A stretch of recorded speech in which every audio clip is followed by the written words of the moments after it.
What's funny is that Zohran Mamdani has both been called a communist by the president and a socialist in a pejorative sense by Speaker of the House Mike Johnson. It's interesting because President Trump has been using insults for so long to where they no longer really hold much weight anymore, but it also highlights how old school and outdated he is. It's not the 1980s anymore. You can't just simply label someone a communist and expect people to no longer vote for them.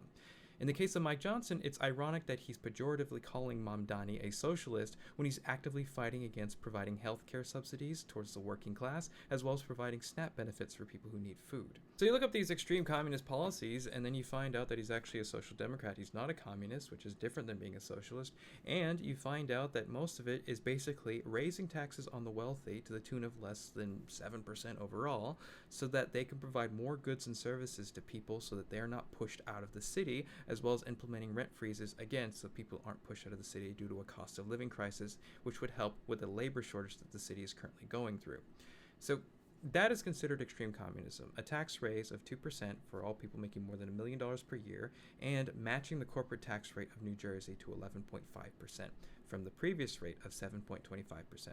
That is considered extreme communism. It's so funny because it's considered extreme communism. Extreme communism is the abolition of private property where nobody can own their own land or even farm their own land. Extreme communism is where you round up all the landlords and you shoot them and you redistribute the land to the working class. Extreme communism is the abolition of money itself. It's the abolition of all practicing religions because religions are considered tools by the bourgeoisie to control the proletariats. That is what extreme communism looks like. Not raising taxes and a continuing economic system that still works in a capitalist society. Extreme communism is things like targeting ethnic minorities and having them deported en masse, having them sent to concentration camps, or having them executed without a trial. Extreme communism is separating children from their families so that you can extinguish the bourgeoisie family unit to incentivize certain types of behavior. Extreme communism is the total suppression of thought, where you're not allowed to criticize or disagree with an authoritarian leader or a regime.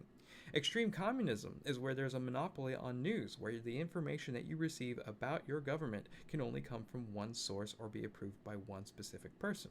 Extreme communism is where you are not allowed to make decisions for yourself regarding reproduction. Whether or not you're even allowed to have a family or make decisions for your own body is another part of extreme communism. Yeah, so again, it is interesting to see how Mamdani is being framed as being openly hostile. He's not even Huey Long levels of openly hostile towards the wealthy, let alone Mao Zedong or Pol Pot. This is a guy trying to work within the confines of a capitalist system as a social democrat.